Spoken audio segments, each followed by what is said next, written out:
I'm going to revisit level 2 problem 1. The first video I was focused on the offset from surface and it made it too complicated and I didn't listen to my inner video maker and start over. So this is the start over. So same issues still apply. What I'm looking at is the planes that we have, this being the isometric view, the front plane lying across the back. When I look at this geometry, I still see the rectangle and a midpoint rectangle with the origin at the center. The body will be extruding towards us. Issues I had with the fillets, we will do both um, the feature fillet prior to the offset and then after the offset, and just go through those two options. So let's go ahead and jump into the model and pick up our new part millimeter. And once again, I went back to the 2024 version, and the simplified interface is something new for 2025. So if you're using the simplified interface, it reduces the heads-up display, it adds the sketch features and some of the tools all in the simplified tab in the command manager. So um, not used to it or haven't used it, but I'm so familiar and ingrained with the standard sketch that and feature tabs that that's not going to be something I adopt anytime soon.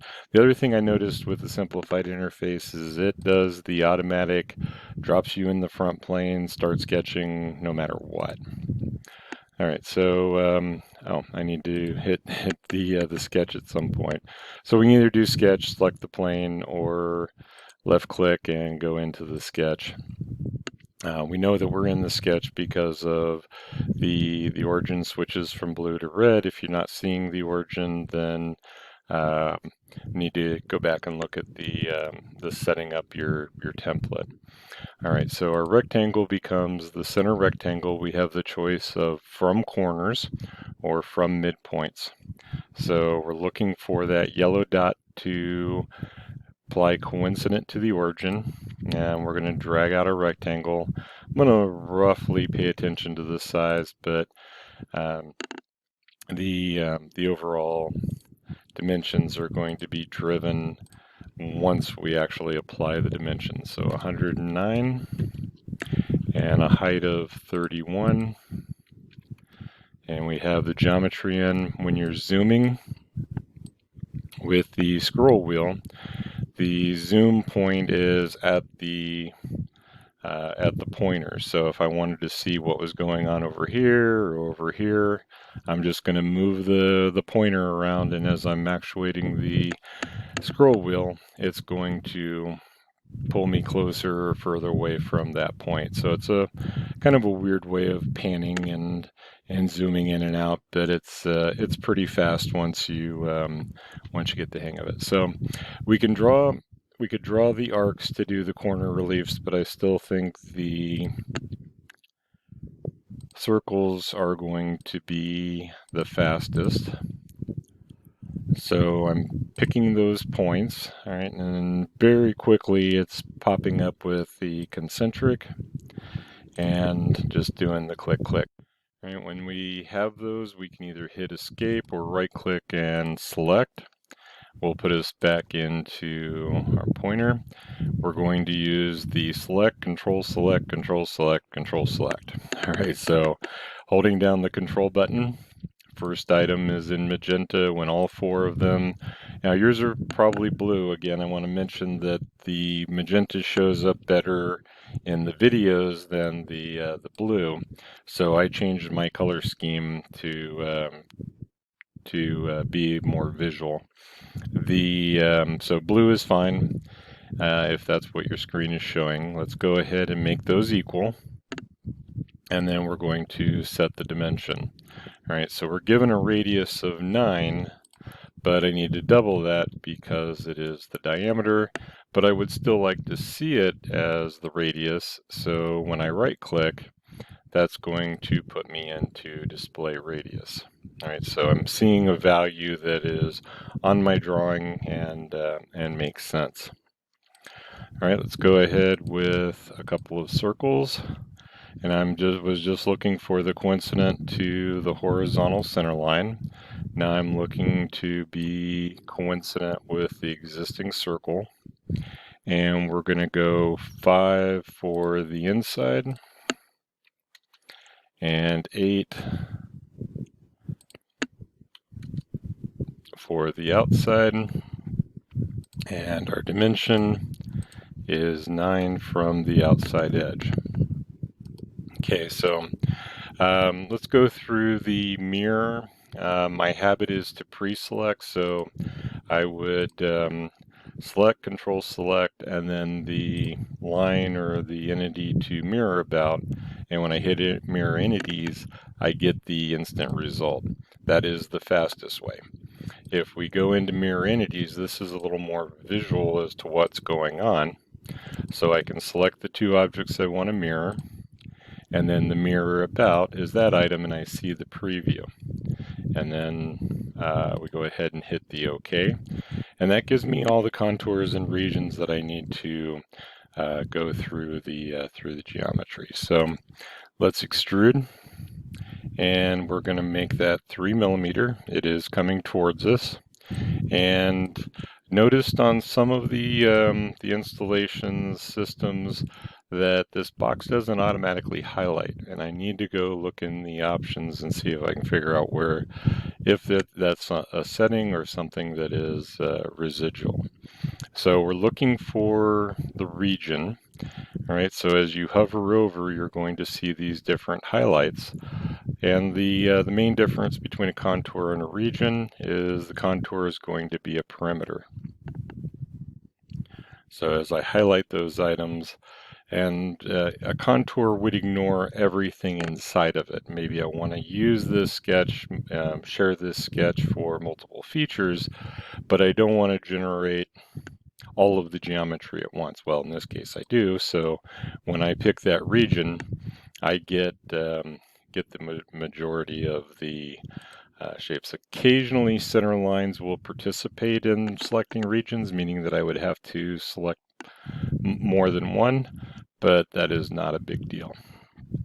All right, so as a general rule, fillets go in last.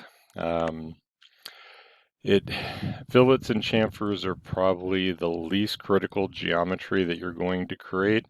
So my first instinct was we do fillets last. Well, the fillet actually helps here. So let's do one fillet and then we'll do a what if scenario so that we can see what it does. So as I pick my geometry, I want to fillet on, and if I can't see it, I'm going to zoom up a little bit closer, and we're going to scroll down and make sure that it's 3.75. Another thing to watch out for is as you're scrolling around, make sure that if you're on top of something and the scroll wheel is moving, that it doesn't change your type or some other parameter as it goes. All right. The context box that comes with the next selection requires a little bit of a pause. So don't move the mouse right away. Let it sit there for a second, and then you'll see that you can connect to loops, internal, and then all connected edges. All right, and then those will get longer and more options if there are other geometries to select. What that does then is it populates all of those edges, and we get that that feature all the way around. All right, so at this point, that is the first method. Let's take a look at the second method and just go through the process of the offset and doing the fillets afterwards. So we have this thing called a suppression, and the fillet is still there. It's grayed out, but it's not like hiding it. It is as if it does not exist at this point. So let's go ahead with our offset. We're going to open up another sketch, create an offset entity, and everything was selected, and I may have jumped into the offset too quick. So let's go ahead and put it at 1.5 and reverse it. And that actually looks pretty good. I was expecting it to maybe pick up some of the circles, but typically it's only going to grab the geometry that it can grab. All right, so if I didn't, when I selected the sketch, if I didn't go right into the offset and I needed to select, I can click and then right click and select loop, and the arrow will determine the direction. So if it starts off with this vertical rectangle that won't really do anything for me, I can switch it to the other rectangle. Then when I go into whatever I'm trying to do, it will have that entire perimeter selected. All right, so we're going to go ahead and extrude cut, and it's going to be 1.5 millimeters deep.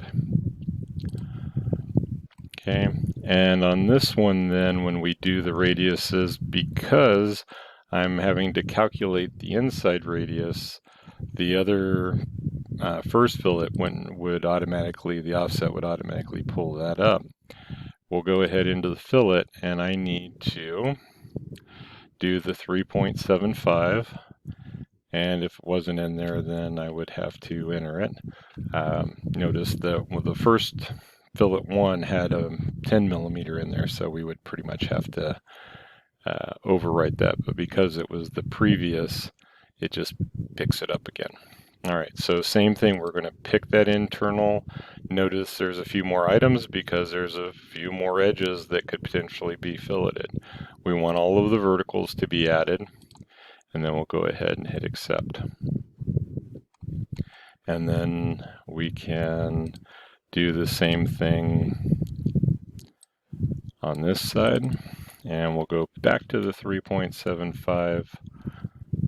And before I hit OK, I do need to make sure to pick the other ones. And just like all of the other features, if I had hit OK, it wouldn't be that big of a deal. The geometry, we would be able to go ahead and add it back in after the fact. All right, so I still want to use the rollback. Kind of introduced this before, but I decided I want to go ahead and put those bosses in before the fillets for whatever reason. We can roll back, and that changes the history, or it affects the history to where I can highlight my sketch, go into the geometry. I don't usually like sketch 1. I don't think it hurts, but it doesn't help. And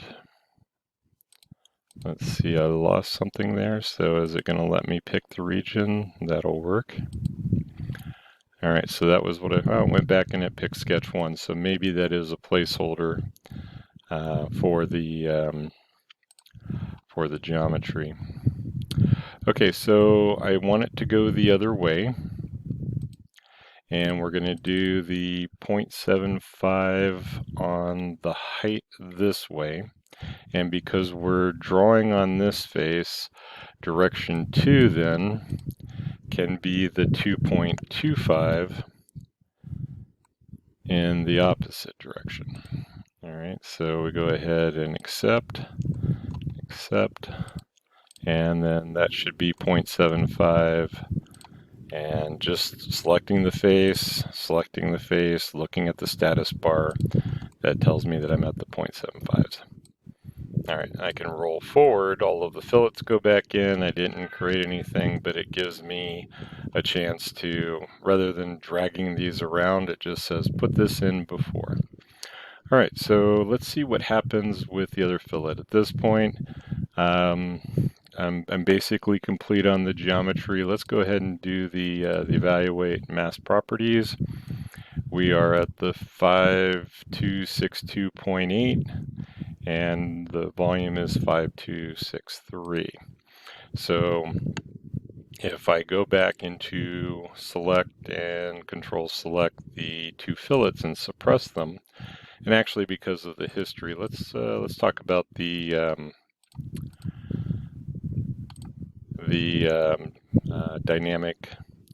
So the parent is the cut extrude, and when we go to the fillet, then fillet 3 is the boss extrude. So these two aren't going to affect anything within the group. So if I unsuppress the fillet, it rebuilds naturally and comes up with the same because the geometry is there, but I wouldn't want these to be active at the same time as this fillet because then they would be in conflict with each other.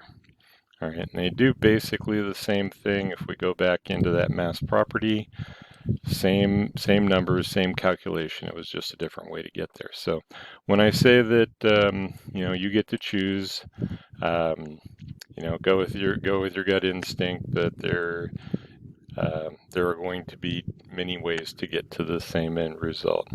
So let's take a look real quick at the planes. And when we look at the intersection of the planes on our isometric, the front plane is going across the back and the top plane through the center of the part horizontally, right plane vertically. All right, we'll finish up here.